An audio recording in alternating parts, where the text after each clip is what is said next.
こんにちは。こんばんはですね。現地時間の19時22分、7時半近くです。今日は、7日目ですね。レース7日目です。そしてここは最後のトランジッションエリアで、ここまで、マウンテンバイクを90キロぐらい漕いできて、で最後短いトレッキングがあって、それでフィニッシュです。いろいろトラブルもなかったわけではありませんが、そして3人になったということもありましたが、チームイーストウィンドここまで頑張ってきました。途中で3人になったことでロングコースだったのがショートコースに振り替えになったんですね。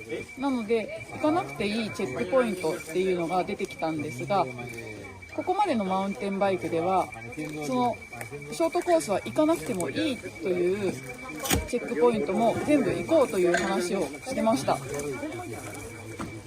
それでもかなり時間に余裕を残してここまで到着しています。